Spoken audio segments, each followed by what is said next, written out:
ஏண்டி திருட்டு சிறுக்கிகளா, என்ன திட்டண்டி போட்டுட்டு இருக்கீங்க? முதல்ல இந்த சின்ன சிறுக்கிய சாவடிக்க. தமிழ் அவர்கள் தான் ஸ்டோரி பண்ணியிருந்தாரு. டானாக்காரன் நம்ம பார்த்துருப்போம். நான் உள்ள நோண்டி ஃபர்ஸ்ட் கேட்குதே செம்மையா பண்ணிட்டடா அப்படின்னாரு. ஸோ அதுவே வந்து ரொம்ப பெரிய பாராட்டாச்சு. அந்த மாதிரி ரஞ்சித் சார், வெங்கட் பிரபு அண்ணா, ஸோ இதெல்லாம் வந்து எனக்கு ரொம்ப ரொம்ப சந்தோஷமா இருந்தது. சிறை இந்த வருஷத்தோட ஒன் ஆஃப் த பெஸ்ட் படம் அப்படின்னு நம்ம வந்து சொல்லலாம். நீங்க வரும்போது எப்பேற்பட்ட திட்டு தெரியுமா, ஐயோவா வந்துட்டான் என்ன பண்ண போறானோ அப்படிங்கிற ஒரு ஃபீல் வந்து அந்த கேரக்டர் கொடுக்கும். குடிகாரன், இம்பார்ட்டன்ஸ், இது செம்ம கேரக்டர் அப்படின்னு தோணி எதுவுமே வந்து ஸ்பாட்ல டிசைட் பண்ணலாம். பக்காவா ஸ்கிரிப்ட் வந்து எல்லாமே ரெடி பண்ணிட்டு நீங்க பாத்தீங்கன்னா இந்த படத்தோட எடிட்ல மேக்ஸிமம் 10 நிமிஷம் போயிருக்கும். உண்மையிலே அடிச்சிங்களா இல்ல எத்தனை டேக் போச்சு? இல்ல, லாஸ்ட் ஒரு 2 டேக் தான் உண்மையிலே டங்குன்னு விழுந்துச்சு அந்த பொண்ணு. பாவம். படம் பார்த்த எக்ஸ்பீரியன்ஸ் ஒன்று இருக்கு இல்லையா, எனக்கு கூஸ் பம்ப்ஸ் ஆயிடுச்சு. படம் நிறைய இடத்துல எனக்கு வந்து கூஸ் பம்ப்ஸ் ஆயிடுச்சு. அதுல நம்மளோட போர்ஷன் கம்மி, பட் அதுவும் நீங்க சொன்ன மாதிரி தான். நான் இல்லைன்னா அந்த கதை இல்லை. ஐயோ, எனக்கு ரொம்ப ரொம்ப பிடிச்சிருந்தது பிரதர். என்னன்னா லைக் ஒரு ஹீரோ இந்த மாதிரி ஒரு சப்ஜெக்ட்க்கு ஓகே சொல்லி ரொம்ப ரொம்ப மெச்சூர்டான ஆக்டர்ஸ் கிட்ட இருந்தா அந்த மாதிரியான ஒரு பெர்ஃபார்மன்ஸ் வரும். அவரோட performance in every thing like you can expect an award. வணக்கம் ரகு எசக்கி ப்ரோ. வணக்கம். வணக்கம் தமிழ் ப்ரோ, எப்படி இருக்கீங்க? நான் தான் ஃபர்ஸ்ட் கேட்டேன். நல்லா இருக்கேன் ப்ரோ, நீங்க எப்படி இருக்கீங்க? சூப்பரா இருக்கேன் ப்ரோ. ஆனா உங்களை பார்க்கும்போது ஒரு சின்ன பயம் வருது. ஏன்னா படம் இப்பதான் பார்த்தேன், சிறை. ஃபர்ஸ்ட் ஆஃப் ஆல் வந்து படம் ரொம்ப ரொம்ப சூப்பரா இருந்துச்சு. எனக்கு தெரிஞ்சு இந்த வருஷத்தோட ஒன் ஆஃப் த பெஸ்ட் படம் அப்படின்னு நம்ம வந்து சொல்லலாம். ஏன்னா நிறைய பேர் வந்து நான் தேட்டருக்கு போகும்போது கொஞ்சம் ஃப்ரீயா தான் இருந்தது. ஆனா நிறைய ஷோ ஆரம்பிக்கிற டைம்ல நிறைய பேர் வர ஆரம்பிச்சிட்டாங்க. எல்லாருமே ரியாக்ட் பண்றாங்க படத்துக்கு. நீங்க வரும்போது எப்பேற்பட்ட திட்டு தெரியுமா நீங்க பண்றதுக்குலாம். ஸோ இந்த கேரக்டர் வந்து எடுத்து சொல்லும் போது என்ன தோணுச்சு, இப்படிப்பட்ட ஒரு கேரக்டர் எடுத்து பண்ணணும் அப்படின்னு? ஆக்சுவலி நான் ஆடிஷன் பண்ணது வந்து ஒரு போலீஸ் கேரக்டர் தான் நான் பண்ணேன். ஆடிஷன்லாம் அவருக்கு ரொம்ப பிடிச்சி போய், ஆனால் கடைசியில் வந்து அவர் கொடுத்தது இந்த ரோல். இந்த ரோல் சொல்லும்போது லைக் இட்ஸ் லைக் குடிகாரன், இம்பார்ட்டன்ட்டு, எப்போ பார்த்தாலும் இந்த மாதிரி ஒரு மாதிரி கோளாறாகவே சுற்றிட்டு இருப்பான், இப்படி தான் அவர் சொன்னார். எனக்கு ஒரு மாதிரி நல்லா தான் இருந்துச்சு கேட்குறதுக்கு. அந்த இம்பார்ட்டன்ட் மட்டும் கொஞ்சம் ஒரு மாதிரி கூச்சமாக இருந்தது. பட் லைக் ஷூட் போயிட்டு அவங்க அந்த ட்ரெஸ் எல்லாம் போட்டு அதெல்லாம் பார்த்தோன்னா டோட்டலாக ஆளே சேஞ்ச் பண்ணி விட்டோன்னே எனக்கு வந்து ஒரு பெரிய ஒரு கான்ஃபிடென்ட்டாக இருந்தது இந்த கேரக்டர் மேலே. அப்புறம் சீன்ஸ் எடுக்க எடுக்க எடுக்க பார்க்கும்போது லைக் இது செம்ம கேரக்டர் அப்படின்னு தோணிச்சு எனக்கு. ஏன்னா ஒரு 2-3 சீன் வர மாதிரி தான் இருக்கும். அதுவும் ஒரு பெரிய லென்த்தி சீன், அந்த சண்டை போட்டு அடிச்சு ஒரு சீன் இருக்கும். ஆமாம், அதை தாண்டி பார்த்தீங்கன்னா அப்பப்போ வர மாதிரி இருக்கும். ஆனால் அந்த கேரக்டர் வரும்போது எல்லாமே வந்து ஐயோவா வந்துட்டான் என்ன பண்ண போறானோ அப்படிங்கிற ஒரு ஃபீல் வந்து அந்த கேரக்டர் கொடுக்குறோம். அப்போ அந்த லுக்காவோ இல்லை அவன் பேசுற அந்த பேச்சோவோ எல்லாமே அது அப்பீலிங்கா இருந்தாதான் அடுத்தடுத்த சீன்ல வரும்போது அந்த ஃபீல் நமக்கு வரும். ஆமா. ஸோ இப்போ உங்களுக்கு அது ஃபர்ஸ்ட் சீன் எதை எடுத்தாங்க, எது எப்படி போச்சு அந்த ஃபர்ஸ்ட் ஷாட்? ஃபர்ஸ்டே வந்து எனக்கு வந்து அந்த குடிச்சிட்டு சொன்னா இப்போ அது ஒரு மாதிரி ஸ்பாய்லர்ஸாக இருக்கும். ஸோ ஒரு இதில் வந்து அழுகிற சீன் மாதிரி ஒன்று எடுத்தாங்க ஆக்சுவலாக. ஸோ அதுதான் ஃபஸ்ட்டு எடுத்தாங்க. ஃபஸ்ட்டு எடுத்தோடனே அது அவங்களுக்கு எல்லாருக்குமே பிடிச்சிருச்சு. ஓகே, ஒரு பண்ணுறாரு அப்படின்ற மாதிரி பிடிச்சிருச்சு போல். ஸோ நெக்ஸ்ட்டாக கொஞ்சம் காம்ப்ளிகேட்டட் சீன்ஸாகவே போயிட்டு இருந்தாங்களா. ஸோ அதனால் எப்போவுமே நம்ம ஒரு சினிமாவில் மோஸ்ட்லி அப்படி தான், நமக்கு ஒரு எடுத்தோடனே வந்து ஒரு சின்ன லைக் கொஞ்சம் பேஸ் செட் ஆகிறதுக்கான ஒரு சீன் எடுப்பாங்க, அதுக்கப்புறம் தான் காம்ப்ளெக்ஸ் சீன்ஸ்க்கு போவாங்க. ஸோ அதனால கொஞ்சம் அப்படியே செட் ஆயிடுச்சு அது. ஓகே. ஏன்னா இந்த படத்துல வந்து நிறைய மொமெண்ட்ஸா இருந்துச்சு. இப்போ இந்த கேரக்டர் இதை பண்ணல அப்படின்னா இது நடந்திருக்காது அப்படிங்கிற மாதிரி ஒரு 2-3 இடத்துல நான் பார்த்தேன். அப்போ இந்த கேரக்டர் கொஞ்சம் கோவப்படாம இருந்திருந்தா மொத்த படமுமே இருந்திருக்காது. அதுதான் எனக்கு ரொம்ப பிடிச்சிருந்தது ஆக்சுவலா. என்னன்னா லைக் நிறைய கேரக்டர்ஸ் இருக்கு, எல்லாம் இருக்கு, பட் இந்த கேரக்டர் தான் வந்து கேட்டலிஸ்ட், ஸ்டார்டிங் பாயிண்ட். ஸோ இந்த கேரக்டர் தான் பண்ற வேலை தான். இது வந்து மூடிட்டு இருந்ததுன்னா இந்த ஆக்சுவலா அவங்க லைஃப் நல்லா இருந்திருக்கும். ஸோ அது மாதிரி அது எனக்கு ரொம்ப பிடிச்சிருந்தது. எனக்கு அந்த உங்களோட ஃபர்ஸ்ட் சீன் ஒன்று இருக்கும்ல, நீங்க எல்லாம் சரக்கு அடிச்சுட்டு அந்த ஒரு ஃப்ரெண்ட்ஸோட இருக்கிற ஒரு சீன்ல, அதுல வந்து லைக் ஒரு 4-5 பேர் இருக்கும்போது எனக்கு பெருசா தெரியல அந்த நீங்க இருக்கீங்கன்னு எனக்கு தெரியல. சின்ஸ் நம்ம உங்களை முன்னாடி நிறைய படங்களை பார்த்ததுனால, பட் அந்த ஃபேஸஸா ஒரு மாதிரி மர்ஜ் ஆயிட்டி. சடனா அந்த கேரக்டர் வந்து பீக் ஆகும்போது உண்மையிலே வந்து ஐயோ ஏதோ 7 இழுக்க போறான் அப்படிங்கிற ஒரு அந்த ஒரு டக்குன்னு அங்க ஒரு ஃபீல் ஒன்று கிரியேட் ஆச்சுல. அந்த சீன் பத்தி சொல்லுங்க, ஓப்பனா சொல்லணும் கூட. ஏன்னா அந்த சீன்ல வந்து சரக்கு அடிக்கணும், ரொம்ப தன்னிலை மறந்து ஒருத்தன் ஒரு மாதிரி விறுவிறுன்னு கோவப்படுற ஒருத்தன், இந்த மாதிரி எல்லாம் இவ்வளோ விஷயம் லேயர்ஸ் இருக்குல்ல அந்த கேரக்டர்ல. ஸோ அதை பத்தி சொல்லுங்க. அதான் அந்த ஒரு சீன்லயே வந்து அவன் எப்படிப்பட்ட ஆளுன்ற டெஃபினிஷன் கிடைச்சிருது ஆக்சுவலா. லைக் அவன் வந்து ஒரு குடிகாரன், அவன் என்ன மாதிரியான விஷயங்களை எதிர்பார்க்குறான், அதுதான் அவனுக்கு டெய்லி பொழுதுபோக்கு, அவன் கூட இருக்கிற நண்பர்கள் எப்படி, அவன் என்ன பண்ணா டக்குன்னு அவன் ட்ரிகர் ஆகுறான் அப்படின்ற விஷயங்கள் எல்லாமே அந்த சீன்ல டிஃபைன் ஆயிடுது. ஸோ அது வரைக்கும் வந்து ஒரு ஸ்மூத்தா ஒரு ஓடம் போல இருக்கிற ஒரு படம் வந்து டக்குன்னு அந்த சீன்ல தான் வந்து ஒரு வேற சரி ஏதோ ஃபிளாஷ்பேக்ல இவன் தான் ஏதோ அப்படின்ற மாதிரி ஒரு இது கொண்டாடுறதுனால அந்த சீன் எனக்கு அது ஒரு முக்கியமான சீன் அது ஆக்சுவலா. ஓகே, ஆக்சுவலா பாத்தீங்கன்னா இதுல இன்னொரு ஒரு லேயருமே, நீங்க ஒரு விமன் அபியூசர் அதுவுமே இருக்கு. லைக் அது நம்ம அந்த சீன் பத்தி நாம முன்னாடியே போட்டுல, இது ஒரு ஸ்பாய்லர் அலர்ட்னு சொல்லி போட்டுக்கலாம். பட் அதை பத்தி பேசலன்னா இன்ட்ரெஸ்டிங்கா இருக்காதுன்னு தோணுது. ஏன்னா இதுல வந்து நீங்க எல்லாத்துலயும் கை நீட்டுற ஒரு ஆள், ஒரு பையன் வருவான், அவனை அடிப்பீங்க, அம்மாவும் கை ஓங்குற ஒரு ஆளு, ஒய்ஃபை அடிக்கிற ஆளு, அந்த மாதிரி ஒரு இவ்வளோ பேர் இந்த பெண்களை அடிக்கிற இந்த ஒரு இது இருக்குல்ல. அப்போ இன்னைக்கு வந்து அதுக்கான இந்த டொமஸ்டிக் வயலன்ஸ் இந்த மாதிரி நிறைய அவேர்னஸ் இருக்கு. பட் இது வந்து 1997ல நடக்கிற அந்த மாதிரி ஒரு கதை இல்ல.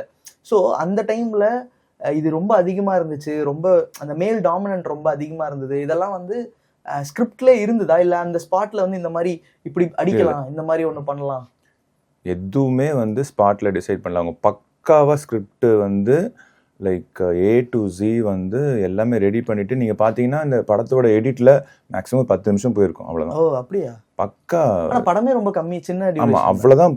அவ்வளவு பக்காவா ரெடி பண்ணி தான் எடுத்துட்டு வந்தாங்க அவங்க. ஒண்ணு கூட நான் இப்ப சொல்ல போனீங்கன்னா நான் நடிச்ச அத்தனையுமே வந்திருக்கு. சூப்பர். எதுவுமே கட் ஆகல. அதுதான் அது அவங்களோட அந்த பிளானிங்கோட பியூட்டி. ஓகே. ஸோ இது வந்து like it's a very very essential part of every movie. Like இதுதான் நான் வந்து லைக் ஆரம்பத்துல நிறைய வாட்டி ஃப்ரெண்ட்ஸ் கிட்ட பேசும்போது நான் டிஸ்கஸ் பண்ணுறது என்னென்னா, ஒரு படத்தை வந்து ப்ரீ ப்ரொடக்ஷனுக்கு எவ்வளோ வேணால் செலவு பண்ணிக்கோங்க, நாங்கள் ஸ்பாட்டில் போகும்போது எடுத்தது வரணும். ஆமாம், மேக்ஸிமம் தேவையில்லாத எடுக்கக்கூடாது அப்படின்றது தான். அது வந்து சுரேஷ் ப்ரோ வந்து ப்ரூவ் பண்ணிட்டாரு. ஓகே, நம்ம அந்த ஸ்கிரிப்ட், டைரக்ஷன், ஸ்டோரி அதுக்கப்புறம் வருவோம். பட் அந்த சீன்லேயே நான் இன்னும் கொஞ்சம் பேசணும். அடிக்கணும், யாரை பார்த்தாலும் அடிக்கணும் அந்த சீன்ல, ஓகேங்களா? இல்லை தடுக்கணும், அடிக்கணும், குத்தணும், இந்த மாதிரி இருக்கு. உண்மையிலே அடிச்சிங்களா, இல்லை எத்தனை டேக் போச்சு? இல்லை ஆக்சுவலாக வந்து லைக் என்ன சொல்றது, மற்ற சீன்ஸ் எல்லாமே வந்து அடிக்கிற மாதிரி தான். ஓகே, இந்த ஒரே ஒரு சீன், ஹீரோயினை ஹிட் பண்ற சீன் மட்டும் ஒரு ஃபுல் லைக் சிங்கிள் டேக் எடுத்தாங்க அது. ஓகே. ஸோ அது ரிப்பீட்டட் சீன்ஸ் போகும் இல்லையா, சிங்கிள் டேக்னும் போது போகும், டேக்ஸ் போகும். அப்போ வந்து அது ஒரே ஒரு லைக் மோஸ்ட்லி வந்து நம்ம அதை ஃபேக் பண்ணி தான் ட்ரை பண்ணோம். லாஸ்ட் ஒரு 2 டேக் தான் உண்மையிலேயே டங்குன்னு விழுந்துச்சு அந்த பொண்ணு. பாவம், சோறு எகிரி போய் விழும், அந்த அளவுக்கு வேணும் அப்படின்றதுனால தான் அது டங்குன்னு அது. பட் அவங்களும் பாவம் ரொம்ப பொறுத்துக்கிட்டு லைக் ஷீஸ் லைக் ரொம்ப நல்ல ப்ராமிசிங் ஆக்ட்ரஸாக வரக்கூடிய ஆள் அவங்க. ஓகே, ஸோ அதுதான் எனக்கு வந்து அந்த சீனில் வந்து எல்லாருமே இஸ்மத் நடிச்சிருப்பாங்க, அதுக்கு எல்லாருமே அடிக்கணும் அப்படின்னும் போது எனக்கு ரொம்ப ரியலாக இருந்துச்சு அந்த சீன். ஸோ மேபி உண்மையிலே அடிச்சிருப்பாரோ, என்ன நடந்திருக்கும் அந்த சீனில் அப்படிங்கிறது தான் எனக்கு அந்த பிஹைண்ட் த சீன் ஒன்று இருந்திருக்கும்ல, அவங்க எப்படி ப்ரிப்பேர் ஆனாங்க. ஏன்னா அவங்களுக்குமே இது ஒரு என்ன சொல்றது, ஒரு உங்களுக்கு அடிக்கணும், அதுக்கு படாம விழணும், இதெல்லாம் ஒரு இது இருக்கும்ல. அது அவங்களுக்கு வந்து அதை வாங்குற மாதிரி இருக்கணும், வலிக்கிற மாதிரி பண்ணணும், நடிக்கவும் செய்யணும். அந்த ஒரு ப்ரிப்பரேஷன் எப்படி இருந்தது 2 பேத்துக்கும்? இல்லைன்னா ஆக்சுவலா லைக் அந்த ஒரு ஃபர்ஸ்ட் 1 டேலயே நாங்க எல்லாருமே வந்து பழகி பயங்கர க்ளோஸா ஒரு மாதிரி ஃப்ரெண்ட் ஆயிட்டோம். ஸோ ஃப்ரெண்ட் அடிக்கலாம் அதேதான். ஸோ அவங்ககிட்ட நான் இன்னும் லைக் இன்ஃபேக்ட் மாஸ்டர்ஸும் இருந்தாங்க அங்கே. ஓகே. ஸோ எல்லா சீனுக்குமே இந்த மாதிரி ஹிட் சீன்ஸ் எல்லாமே மாஸ்டர்ஸும் இருந்தாங்க. ஸோ லைக் அவங்க வந்து ஓரளவுக்கு இப்படின்னு சொல்லிடுவாங்க. ஸோ அது அடிக்கிற மாதிரி தான் இருக்கும், ஆனா அடி விழாது. இன்ஃபேக்ட் எனக்கு விழுந்தது. ஆனா அப்படியா? யாரு? சும்மா இவங்க ஸ்ட்ரகிள்ல விழும்ல. ஆமா ஆமா, இங்க அக்கா ஒரு பக்கம் கையை பிடிச்சி இழுப்பாங்க, இங்க வந்து அவங்க அனிஷ்மா, பானு எல்லாமே வந்து அப்படி இழுத்துட்டு போகும்போது நமக்கு சில அடிகள் விழதானே செய்யும். பாருங்களேன், அவங்கள அடிச்சிட்டீங்க பெண்களை அப்படின்னு கேட்டேன், உங்க மேல விழுந்த அடியை பத்தி நான் கேட்கவே இல்லை. சொல்லுங்க, நீங்களே சொல்லுங்க. கண்டிப்பா அந்த படத்துல சொல்லுவாங்கல்ல, அந்த சில அடிகள் நமக்கும் விழதானே செய்யும் அந்த மாதிரி. ஓகே, பட் ஓவராலா பார்க்கும்போது இந்த கேரக்டர் வந்து என்னன்றது நமக்கு ஒரு மாதிரி ஃபிக்ஸ் ஆயிருச்சு. இப்போ அந்த இன்னொரு டுவர்ட்ஸ் இந்த கிளைமேக்ஸ் கிட்ட வர்ற அந்த போர்ஷன்ல வந்து அப்பா சூப்பர் படம் வந்து சுமூகமா போகுது அப்படின்னும் போது குறுக்க இந்த கௌசிக் வந்தா அப்படிங்கிற மாதிரி ஒரு என்ட்ரி, அது ஒரு மாதிரி ஃபீலை கொடுத்துச்சு. ஐயோ என்ன பண்ணோம், டக்குன்னு கட்டு வர பண்ணிடுவாங்க நமக்கு. ஐயோ என்ன நடந்துச்சு, போச்சு, என்னென்னமோ பண்ண போறோம் அப்படிங்கிற ஒரு ஃபீலை கிரியேட் பண்ணுது. ஸோ அதுதானே இந்த கேரக்டரோட பியூட்டி. ஆமா ஆக்சுவலா லைக் வேற ஒரு ரிவ்யூல சொல்லும்போது, இந்த படம் நம்ம பார்த்துட்டு இருக்கும்போதே பல கதைகள் நம்ம மைண்டுக்குள்ள ஓடுது. இப்படி நடந்துருமோ, அப்படி நடந்துருமோ, இப்படி ஆயிடுமோ, அப்படி ஆயிடுமோன்னு பல கதைகள் மைண்ட்ல ஓடுது. ஸோ அந்த ஓப்பனா ஒன்று விட்டது வந்து, ஸோ அதான் அதோட பியூட்டின்னு நான் நினைக்கிறேன். நிறைய பேர் வந்து என்ன உங்களுக்கு அப்படி பண்ணியிருந்துருக்கலாம், இப்படி பண்ணிக்கலாம் சொன்னாங்க. அது ஓப்பனாக இருந்தால் தான் இவ்வளோ உங்களுக்கு அந்த சஸ்பென்ஸ் தாங்க முடியாமல் இவ்வளோ மைண்டுக்குள்ளே ஓடுறதுக்கான ரீசனுமே அதுதான். ஸோ நேற்று என் ஃப்ரெண்ட்ஸோட படம் பார்க்கும்போது சொன்னாங்க, இந்த மாதிரி நடந்துடும் நான் நினச்சேன், அந்த மாதிரி நடந்துடும் நினச்சேன். அதுதான் தேவை. இல்லை உண்மையிலே ட்ரூ. எனக்கு பார்க்கும்போதும் ஒருவேளை இது நம்ம நிறைய படங்கள் பார்த்த ரெசம்பிளன்ஸ் வரும்ல, இப்படி இந்த படத்துல வர இந்த கிளைமேக்ஸ் மாதிரி வந்துருமோ, கரெக்ட், இப்படி வந்துருமோ. எனக்கு பக்கத்துல ஒருத்தவங்க பேசிட்டு இருந்தது வந்து, இது மைனா படத்தோட அந்த சீக்வன்ஸ் மாதிரி வந்துருமோ அப்படிங்கிற ஃபீல் இருந்துச்சு அவங்களுக்கு. ஒருவேளை அதுல கிட்டத்தட்ட அதே மாதிரி ஒரு ஸ்டோரி லைன்ல ஒருவேளை அப்படி முடிச்சிருவாங்களோ. அப்போ நமக்கு அது ஓப்பன் ஹேண்டடா வச்சு திருப்பி கிளைமேக்ஸ் வேற ஒன்னு எடுத்துட்டு போய் லாஸ்டா ஒன்னு முடிக்கிறது வந்து லைக் அப்பாடா ஒரு நமக்கு என்ன இருந்ததுன்னா, அப்பா நம்ம நினைச்ச மாதிரி இல்லைன்ற சாட்டிஸ்ஃபேக்ஷன் இருந்துச்சு அந்த லாஸ்ட் ஒரு 20 minutes. ஸோ ஓவராலா படமா உங்களுக்கு நீங்க பார்த்துருப்பீங்கல்ல, உங்களுக்கு என்ன எக்ஸ்பீரியன்ஸ் கொடுத்துச்சு படம் உங்களுக்கு? படம் வந்து நான் நடிக்கும்போது லைக் ஒரு மாதிரி like one of the few movies where I felt very very comfortable. Like crew ரொம்ப ஒரு மாதிரி நல்ல சீரியஸான படம் தான் எடுத்துகிட்டு இருப்பாங்க, பட் ரொம்ப கம்ஃபர்டபுளான க்ரூ. அது ஆக்சுவலாக எந்த ஒரு இதுலேயுமே வந்து நமக்கு வந்து ஒரு சின்ன சங்கடம் கூட இல்லாத அளவுக்கு ஒரு கம்ஃபர்டபுளான க்ரூ. அதே மாதிரி வந்து நான் இதுக்கு முன்னாடி சீனு ராமசாமி சார் படங்களில் வந்து தர்மதுரை, மாமனிதன்லாம் வந்து ஒரு விஷயம் எக்ஸ்பீரியன்ஸ் பண்ணி, என்னென்னா சார் கூப்பிடுவார், இந்த சீனை வந்து எல்லா ஆக்டர்ஸையும் உட்கார வச்சு நீ இதுன்னு சொல்லி ஒரு ப்ராக்டிஸ் பண்ணி விட்டோன்னே 2வது 3வதுலேயும் நம்மளுக்கு கான்ஃபிடென்ஸ் வந்துடும். அதே தான் சுரேஷ் பிரதரும் பண்ணார். கூப்பிட்டு வச்சு இதுன்னு அப்புறம் ஸ்லாங்கு பார்த்துக்க சொல்ல, ஸ்லாங்குக்குன்னு ஒரு ட்ரெயினர் ஒருத்தர் வந்தார், ஒரு பிரதர் வந்தார், அவர் வச்சு ஸ்லாங் ப்ராக்டிஸ் பண்ணி. ஸோ இது எல்லாமே வந்து பக்காவாக ஒரு மூடாக க்ரியேட் ஆகி தான் நமக்கு அங்கே உள்ளே போகணும். ஸோ நல்ல எக்ஸ்பீரியன்ஸு. ஸோ இது வந்து நடித்த எக்ஸ்பீரியன்ஸு. படம் பார்த்த எக்ஸ்பீரியன்ஸ்னு ஒன்று இருக்கு இல்லையா, அது வந்து நான் வந்து ஃபஸ்ட்டு ப்ரிவ்யூவில் பார்க்கும்போது லைக் எப்போவுமே நம்ம எப்போ வரோன்ற ஒரு ஃபீல் இருக்கும். ஸோ அந்த நேற்று ஆடியன்ஸோட பார்க்கும்போது எனக்கு கூஸ் பம்ப்ஸ் ஆகிடுச்சு. படம் நிறைய இடத்துல எனக்கு வந்து கூஸ் பம்ப்ஸ் ஆகிடுச்சு. அந்த ஒரு சில இடத்துலலாம் வந்து என் ஃப்ரெண்ட்ஸ் 2 பேர் வரைக்கும் கிட்டத்தட்ட 10 வருஷமாக நாங்கள்லாம் படம் போயிட்டுருப்போம். ஒரு வாட்டியோட அவனுங்க அழுது நான் பார்த்ததில்ல. அவனுங்க 2 பேர் நேற்று அழுதுனானுங்க. ஓகே, எனக்கு ரொம்ப ஆச்சரியமாக இருந்தது. ஆமாம், எனக்கு அந்த ஸ்டோரி எடுத்துக்கிட்ட ஒரு விஷயம் ரொம்ப பிடிச்சிருந்துச்சு. ஒரு முஸ்லிம் அந்த ஒரு இதை டீல் பண்ணுற ஒரு ஸ்கிரிப்ட் ரொம்ப ப்ரீச்சியா இல்லாம, ஐயோ இவங்களை இப்படி நினைக்காதீங்க அப்படி நினைக்காதீங்க அப்படிங்கிற எந்த ஒரு ப்ரீச்சி சீன்ஸுமே இருக்காது. நமக்கு அதை புரிய வைப்பாங்க, ஏன் இப்படி நம்ம அவங்களை இப்படி இந்த ஒரு ஆங்கிள் பாக்குறோம். அந்த ஒரே சீனு, அந்த துப்பாக்கி வச்சு ஒண்ணு வரும், துப்பாக்கி லோட் பண்ணி வச்சிருப்பாங்க, எதுக்கு லோட் பண்ணி வச்சிருக்க, அவன் முஸ்லிம் அப்படின்னும் போது நமக்குமே நம்மளை தாண்டி வந்து பாரு எப்படி நம்ம பாக்குறோம், பாரு எவ்வளவு மோசமா அவங்கள அப்படிங்கிற அந்த ஒரு விஷயத்த வந்து நமக்கு அதை இன்னைக்கு அதான் சொல்றேன், இன்னைக்கு அதோட அவேர்னஸ் நிறைய வளர்ந்துட்டு இருக்கு. 90s 97 அந்த early 2000sல அது இன்னும் அது ரொம்ப என்ன சொல்றது ஃப்ளரிஷ் ஆற டைமா இருந்தது. லைக் இங்க டைப் காஸ்டிங் பண்றத நம்ம எப்பவுமே லைக் ஏதாவது ஒன்னா இப்போ ஒரு இவன் ப்ரொஃபைல் இவன் இப்படிதான் அப்படின்னு ஒரு ப்ரொஃபைல் பண்ணுவாங்க. ஸோ அதை வந்து ஒரு நீங்க சொன்ன மாதிரி வந்து ஒரு மைல்டா நம்ம புத்தியில உரைக்கிற மாதிரி ஒரு விஷயமா நம்மளுக்கு ஃபீல் பண்ண வச்சாங்க. அவங்களா ப்ரீச் பண்ணாம, ஓ நம்ம இப்படி பார்த்துருக்கோம், தப்பு இல்லை இது அப்படிங்கிற ஒரு ஃபீல். என்ன ஏன்னா நீ பாக்குற நீ தப்பு அப்படின்னு ஆன் ஃபேஸ் சொல்லிட்டாங்கன்னா, ஏன் நான் அப்படிதான் பார்ப்பேன் அப்படின்னு சொல்லிட்டு போக கூட சான்ஸ் இருக்கு. பட் நம்மளே இப்படி பண்ணிட்டுருமோ அப்படிங்கிற ஒரு ஃபீல் கொடுத்தது தான் ரொம்ப பிடிச்சிருந்துச்சு. ஸோ இந்த ஸ்கிரிப்டா உங்களுக்கு நீங்க கேட்டு இது உள்ள நீங்க உள்ள வரும்போது ஒரு விஷயம் இருந்திருக்கும்ல, நம்ம இந்த கேரக்டர் பண்றோம், அவங்க சொல்றாங்க, ஒரு விதமான ஒரு எசிடேஷனோ லைக் இப்போ பண்ணணுமா இந்த மாதிரி, அந்த மாதிரி ஃபீல் எதுவும் வந்ததா? இல்லை சத்தியமாக வரல. ஏன்னா எசிடேஷன் லைக் இப்போ நீங்கள் நினச்சி பாருங்களேன், இப்போ ஒரு விஜய் சேதுபதி மாதிரி ஒரு ஆக்டர் ஒரு டிரான்ஸ்ஜெண்டர் கேரக்டரில் நடிக்கிறாரு. ஸோ அவர் ஒரு ஹீரோ. ஸோ அவர் அந்த மாதிரி நடிக்கும்போது நிறைய பேர் அந்த மாதிரி தான். அந்த காலத்தில் சிவாஜி சார் வந்து ஒரு ஃபஸ்ட்டு படம் ஹிட் ஆகிருக்கு, 2வது படத்துலயும் 3வது படத்துலயும் வில்லனா நடிக்கிறாரு. ஒரு பெரிய அவருடைய மூத்தவருக்கு வந்து அப்பாவா நடிக்கிறாரு.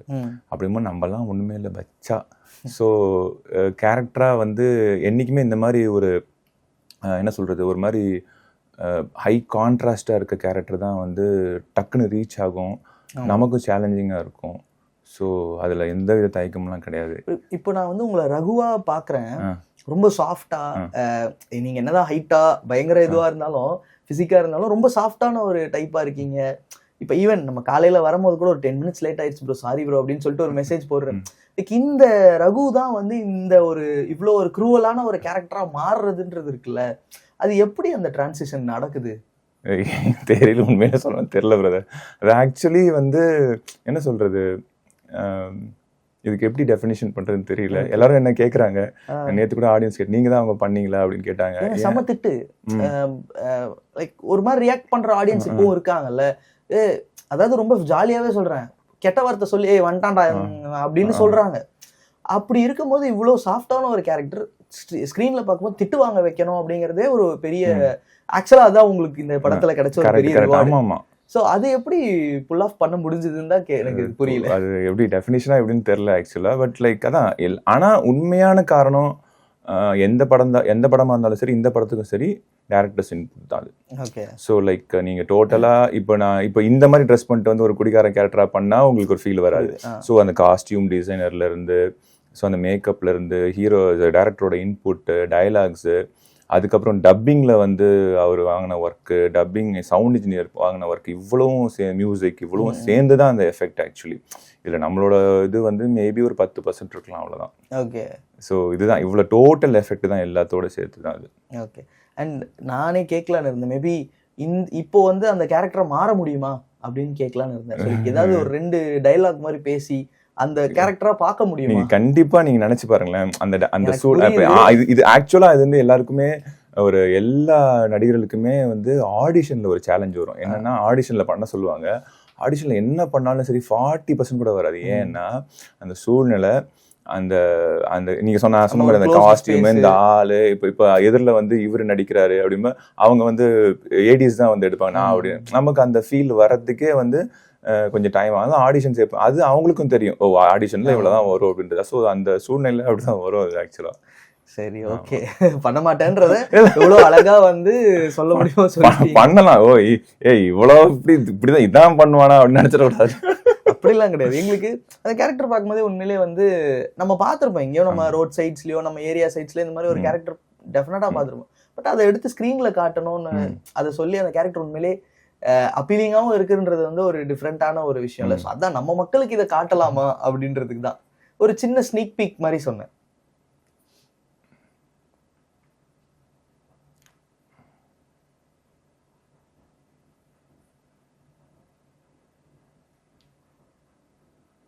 ஏண்டி திருட்டு சிறுக்கிகளா, என்ன திட்டண்டி போட்டுட்டு இருக்கீங்க? முதல்ல இந்த சின்ன சிரிக்க சாவடிக்க. புரிஞ்சு, சூப்பர். இல்ல இல்ல, எனக்கு ஆக்சுவலா இந்த இந்த ரெக்கார்டிங்கை நான் வந்து ஃபர்ஸ்டே காட்டணும்னு நினைக்கிறேன். என்னன்னா நீங்க அந்த கேரக்டர் டிரான்ஸ்ஃபார்ம் ஆகும்போது உங்களோட அந்த ரியாக்ஷன்ஸ் ஒவ்வொன்றும் அப்படியே சேஞ்ச் ஆகுது நான் பார்த்தேன். ஓகே. அது எனக்கு தெரிஞ்சு யூஸ்வலா நம்ம எடிட் பண்ணும்போது அந்த பெர்ஃபார்மன்ஸை மட்டும் கட் பண்ணி போடுவோம். நான் அந்த பெர்ஃபார்மன்ஸ் அந்த ஸ்டார்ட்டோடவே நான் சேர்த்து நல்லா இருந்தா போடுங்க. உண்மையிலேயே சூப்பரா இருந்தது ப்ரோ. உண்மையாவே அது வந்து அந்த அந்த டிரான்சிஷன் நல்லா இருந்துச்சு. இதுதான் நான் கேட்க ட்ரை பண்ணேன். இந்த Raghu to that cruel man எப்படி அப்படிங்கறத தெரிஞ்சுக்கணும்னு ஆசைப்படும்போது அது லைவாவே பார்த்துட்டேன். அண்ட் இதுல அடுத்த கட்டம்னும் போது ஸ்டோரி, நமக்கு தமிழ் அவர்கள் தான் ஸ்டோரி பண்ணியிருந்தாரு. டானாக்காரன் நம்ம பார்த்துருப்போம், அது எவ்வளோ இம்பாக்ட் கொடுத்துச்சு. அந்த படம் வந்து நமக்கு ஓடிடியில தான் வந்தது, பட் ஸ்டில் அந்த படம் எவ்வளோ பெரிய இம்பாக்ட் கொடுத்தது. ஒரு டைரக்டரா, ஒரு ரைட்டரா டானாக்காரன்ல அவர் எவ்வளோ பெரிய விஷயத்த பண்ணியிருந்தாருன்னு நமக்கு தெரியும். அடுத்து அவரோட தியேட்டரிக்கல் அப்படின்னும் போது இதுதான் கிட்டத்தட்ட அவரோட ஃபர்ஸ்ட் தியேட்டரிக்கல் ஸ்டோரி. ஸோ அவரோட அந்த ஸ்டோரி லைன், அந்த அவரோட அந்த ஒர்க்கிங் எக்ஸ்பீரியன்ஸ் அதெல்லாம் தெரிஞ்சுக்கிட்டீங்களா? அதை பத்தி சொல்லு. இல்லை, அது ஆக்சுவலாக எல்லாமே ப்ரீ ப்ரொடக்ஷன் தான். ஏன்னா அவர் ஸ்பாட்டில் நான் இது வரைக்கும் பார்க்கவே இல்லை அவரை. மேபி வேற சீன்ஸ் எடுத்துகிட்டு இருக்கும்போது வந்துருந்துருக்கலாம். எங்கள் சீன்ஸ் எடுக்கும்போது சாரை நான் பார்க்கவே இல்லை ஆக்சுவலி. ஓகே. பட் என்ன சொல்கிறது, அவரை மார்ஷலுக்கு போய் ஆடிஷனுக்காகவே பார்த்தேன். அப்புறம் வேற கேரக்டர்ஸா ஏதாவது ட்ரை பண்ண அது நடக்கல. ஓகே. ஸோ இனிமேல் நடக்கும்னு நான் நினைக்கிறேன். ஆனா நேத்து படம் அன்னைக்கு ப்ரிவியூ படம் பார்த்துட்டும் வந்து நல்லா இருக்கு அப்படின்னு சொன்னாரு. நேத்து ஆடியன்ஸோட பார்த்துட்டு என்ன ஃபீல் பண்ணாருன்னு தெரியல. நான் உள்ள நுழைஞ்சு ஃபர்ஸ்ட் கேட்குறதே செம்மையா பண்ணிட்டடா அப்படின்னு. ஸோ அதுவே வந்து ரொம்ப பெரிய பாராட்டாச்சு. அந்த மாதிரி ரஞ்சித் சார், வெங்கட் பிரபு அண்ணா, லைக் நேத்து இவரு நம்ம எஸ்யூ அருண் ஃபோன் பண்ணி பாராட்டினாரு. ஸோ இதெல்லாம் வந்து எனக்கு ரொம்ப ரொம்ப சந்தோஷமா இருந்தது. நான் அதுதான் கேட்கணும்னு நினைச்சேன். யார் யாரெல்லாம் வந்து பாராட்டினாங்க நீங்களே சொல்லிட்டீங்க. பட் இந்த ஓவரால் எக்ஸ்பீரியன்ஸா ஆடியன்ஸ் பார்த்துட்டு மறக்க முடியாம ஒருத்தவங்க ஏதோ சொல்லியிருப்பாங்கல்ல, லைக் இது ஒரு மாதிரி கரெக்ட், இந்த படத்துக்கு ஒரு சரியான ரிவார்டு அப்படின்னா எதை சொல்லுவீங்க? நேற்று ஒரு சின்ன பொண்ணு வந்து கேட்டுச்சு, ஏன் அவங்கள அடிச்சிங்க அப்படின்னுச்சு. சும்மா ஜாலியாக தான் அடிச்சேன் அப்படின்னு. இனிமேல் அடிக்கக்கூடாது. ஆமாம், அது மாதிரி 2-3 சின்ன பசங்க நேற்று காசி தேட்டர்லேயும் சரி, ஃபோரம்லேயும் சரி, எல்லாமே குட்டி குட்டி பசங்க நிறைய வந்து லைக் வந்து என்கிட்ட வந்து கை கொடுத்ததாகட்டும், சில பேர் வந்து உரிமையாக கோச்சிக்கிட்டதாகட்டும், அதெல்லாம் எனக்கு ரொம்ப நல்லா இருந்துச்சு. பசங்க மத்தியில் ஒரு படம் போய் குட்டி பசங்க ஒழுந்திருக்கு அப்படின்றது எனக்கு ரொம்ப ரொம்ப லைக் இட்ஸ் ஹாப்பியாகவும் இருந்துச்சு, இட்ஸ் ஒரு மாதிரி சர்ப்ரைஸாகவும் இருந்துச்சு. ஸோ ஒரு படம் வந்து எவ்வளோ தூரம் வந்து ஒரு ஆழ் மனசில் போய் உட்காருது அப்படின்னு சொல்லிட்டு. அதை விட என்னென்னா, லைக் ஒரு தேட்டருக்குள்ளே நுழைஞ்சோடனே ஒரு பொண்ணு அப்படியே ஏங்கி ஏங்கி அழுது அனிஷ்மாவை கட்டி பிடிச்சி. அவ்வளோ அழுது. நான் வந்து தயவுசெய்து இந்த பக்கம் என் பக்கம் பாத்துறாதம்மா அப்படின்னு அந்த அளவுக்கு அழுதுட்டு இருந்துச்சு. ஸோ ஒரு அம்மா, விக்ரம் பிரபு பிரதர் வந்து எல்லாரும் இன்ட்ரடியூஸ் பண்ணி என்ன இன்ட்ரடியூஸ் பண்ணும்போது ஒரு அம்மா வந்து, சார் அவரை மட்டும் காட்டிடாதீங்க, நான் போட்டுருவேன் அவரை. ஸோ அதெல்லாம் ரொம்ப ரொம்ப சந்தோஷமா இருந்தது. நைஸ். அதான் நம்ம இப்போ நிறைய பேசிட்டு இருந்தோம். பட் விக்ரம் பிரபு அவர்களோட ஸ்டோரி செலெக்ஷன் அண்ட் அவரோட பெர்ஃபார்மன்ஸ் இந்த படத்துல வந்து உண்மையிலே வந்து பயங்கரமா இருந்தது. அவரை வந்து நம்ம ஒரு விக்ரம் பிரபு சார் அப்படின்னு பார்க்கவே முடியல. அந்த கதிர்ன்ற கேரக்டரா தான் நின்னாரு அந்த இதுல. ஸோ உங்களுக்கு பார்க்கும்போது அவரோட கேரக்டர், ஏன்னா உங்களுக்கு அவருக்கும் சீன்ஸ் காம்பினேஷன் இல்லை, பட் நீங்க படம் பார்க்கும்போது அவரோட கேரக்டர் எப்படி இருக்கு? ஐயோ, எனக்கு ரொம்ப ரொம்ப பிடிச்சிருந்தது பிரதர். என்னன்னா, லைக் ஒரு ஹீரோ இந்த மாதிரி அவரோட சப்ஜெக்டுக்கு ஓகே சொல்லி அதில் வந்து பண்ணுறதே ரொம்ப ரொம்ப பெரிய விஷயம். அண்டு நிறைய இடத்துல நான் நோட் பண்ணேன். அந்த பையன் கூட ஒன்று கேட்பான், என் கூட அடுத்த வாட்டி எஸ்காட் வரீங்களா அப்படின்னு கேட்கும்போது ஒரு மைல்டாக ஒரு தலையாட்டி ஒரு இது பண்ணுவார். ரொம்ப ரொம்ப மெச்சூர்டான ஆக்டர்ஸ் கிட்ட இருந்தால் அந்த மாதிரியான ஒரு பர்ஃபார்மன்ஸ் வரும். அண்டு இன்ட்ரடக்ஷனே நீங்கள் பார்த்தீங்கன்னு வச்சுக்கோங்களேன், ரொம்ப ரொம்ப சாதாரண இன்ட்ரடக்ஷன், லைக் எந்த ஒரு பில்டப்புமே இல்லாத ஒரு ரொம்ப சாதாரண இன்ட்ரடக்ஷன். ஸோ அதெல்லாம் தான் இந்த படத்தை ரொம்ப லைவ்லியாக ஆக்குச்சு. அண்ட் அவரோட performance and every thing like சொன்னால் எனக்கு இதுவாக இருக்கும். Like you can expect an award from. இல்லை, டெஃபினட்டாக. ஆமாம், ஏன்னா இந்த ஓவரால் இந்த படத்துக்கே எனக்கு தோணுச்சு. அண்ட் அவரோட கேரக்டர் பார்க்கும்போது யூஸ்வலாகவே தமிழ் சினிமாவில் வந்து எல்லாமே ஹீரோவே தான் பண்ணுவாங்க, எல்லாமே ஹீரோ தான் பண்ணுவாங்க. பட் இந்த படத்தில் ஒரு ரொம்ப முக்கியமான ஒரு மொமெண்ட் வரும். அந்த வக்கீல் கிட்ட ஒரு மொமெண்ட்ல அவர் புஷ் பண்ணி நீங்க போய் பண்ணுங்க. கரெக்ட். லைக் அது எப்படி அதை வந்து ஒரு ஒரு ஆக்டரா ஹீரோவா அதை வந்து பண்ண முடியும்னு தெரியல. ஏன்னா இந்த படம் ஃபுல்லாவே அவரே ஒரு கேட்டலிஸ்ட் மாதிரி தான் இருப்பார். வெளியில நின்று நான் பண்றேன் அப்படிங்கிற அது ரொம்ப பெரிய விஷயம். ஏன்னா கொஞ்சம் மிஸ் ஆனாலும் டக்குன்னு கிரிட்டிசைஸ் பண்ணுவாங்க, இவரே சைடு ரோல் தான் பண்ணியிருக்காரு அப்படி போயிடும். பட் இதுல ரொம்ப கரெக்டா ஒரு ஆக்டிங்லயும் சரி, அந்த எடுத்த டிசிஷன்லயும் ரொம்ப ஸ்ட்ராங்கா இருக்காங்க. ஸோ அதான் உங்ககிட்ட கேட்டு கரெக்ட் இல்லை. ஏன்னா like only an actor who understands the story, அவருக்கு மட்டும்தான் இந்த மாதிரியான ரோல் வந்து ஓகே சொல்லுவாங்க ஆக்சுவலி. இல்லைன்னா வந்து இல்லை எனக்கு வந்து என்ன இதில் நான் எத்தனை சீன் பண்ணுறேன், நான் எவ்வளோ வரேன் அப்படின்னா, இப்போ நீங்கள் அந்த படத்துல எடுத்துட்டீங்கன்னா வேற ஒரு கேரக்டர் வந்து 2 சீன் தான் பண்ணியிருப்பாங்க. நான் அதை யாருன்னு சொல்ல விரும்புகிறேன். சரி அப்படியே வச்சுக்கலாம், நல்ல சீன் படம் ரிலீஸ் ஆச்சு. 3 ரமேஷ் சார் இருக்கு இல்லையா, 2 சீன் தான் பண்ணியிருப்பாரு அவர். ஆனால் அவரை பற்றி தான் இன்னைக்கு எல்லாருமே பேசுகிறாங்க, சரியான கேரக்டர். ஸோ அதுதான். ஸோ அவர் எப்படின்னா, இப்போ அவர் விக்ரம் பிரபு சாருக்கு வந்து எந்த அளவுக்கு ஒரு அண்டர்ஸ்டாண்டிங் இருக்கும் கண்டிப்பாக அவருக்கு தெரிஞ்சிருக்கும். இந்த படம் வந்து லைக் அது கதை, அதில் நம்ம கேரக்டர் எப்படி இருக்குது அவருக்கு கன்ஃபார்மாக தெரிஞ்சிருக்கும். அண்ட் அவரோட பெர்ஃபார்மன்ஸும் செம்மையாக இருந்தது. Super, nice. அடுத்து என்ன எக்ஸ்பெக்ட் பண்ணலாம், என்ன ப்ராஜெக்ட்ஸ் போயிட்டு இருக்கு உங்களுக்கு? அடுத்து ஆக்சுவலி நான் நடிச்சு கப்புள் ஆஃப் ப்ராஜெக்ட்ஸ் வந்து இன்னும் ரிலீஸ் ஆகாமல் இருக்குது. அதில் வந்து லைக் எவிடன்ஸ்ன்ற படம் வந்து ரொம்ப ரொம்ப நல்ல படம், அது கொஞ்சம் டிலே ஆகுது, லேட் ஆகுது. அப்புறம் 2-3 வெப் சீரிஸ் பண்ணியிருக்கேன். அதில் வந்து லிங்கம் அடுத்த வருஷம் மார்ச் போல் வரும்னு நினைக்கிறேன். ஸோ இட்ஸ் லைக் பயோபிக் தான் அது. ஸோ அது கொஞ்சம் அதில் நம்மளோட போர்ஷன் கம்மி, பட் அதுவும் நீங்கள் சொன்ன மாதிரி தான், நான் இல்லைன்னா அந்த கதை இல்லை அப்படின்ற. ஸோ அப்புறம் காளிதாஸ் 2 பண்ணியிருக்கேன், அதுவும் அதே தான், நான் இல்லைன்னா கதை இல்லை, அதனால தான். ஸோ அதுக்கப்புறம் வந்து நம்ம இவர் மணிகண்டன் பிரதரோட ஒரு படம் நீலம்ல பண்ணியிருக்கோம். ஸோ தட்ஸ் அது வந்து ஒரு அடுத்த சிறை மாதிரியான ஒரு ஹார்ட் ஹிட்டிங் மூவி ப்ளஸ் ஒரு என்டர்டைன்மெண்ட் மூவியாக இருக்கும் கண்டிப்பாக. Thank you so much. பட் ஒரே ஒரு முரண், சிறை வந்து ஹார்ட் ஹிட்டிங் கிடையாது, ஆக்சுவலாக ஒரு நல்ல ஃபீல் குட் படம். கண்டிப்பாக இல்லை ஹார்ட் ஹிட்டிங் நான் சொல்கிறது வந்து லைக் ஒரு விஷயத்த நீங்கள் உணர வச்சதுன்னு சொன்னீங்க இல்லையா, ஸோ அந்த மாதிரி மூவி தான். அண்ட் எல்லாரையும் தேட்டரில் அழ வச்சது இல்லையா, ஆமாம். ஸோ அதுதான் நான் ஹார்ட் ஹிட்டிங் சொன்னேன். Nice, thank you so much bro. ரொம்ப ரொம்ப ஹாப்பி. நிறைய விஷயங்கள் வந்து ஷேர் பண்ணிக்கிட்டீங்க. எங்களுக்கு உங்களை பார்க்கும்போது இந்த படத்தில் என்ன ஃபீல் வந்ததோ அது நேரில் பார்க்கும்போது சுத்தமாக இல்லை. அடுத்தடுத்த படங்கள் வந்து எங்களுக்கு இதே மாதிரி சூப்பராக கொடுங்க. Thank you so much.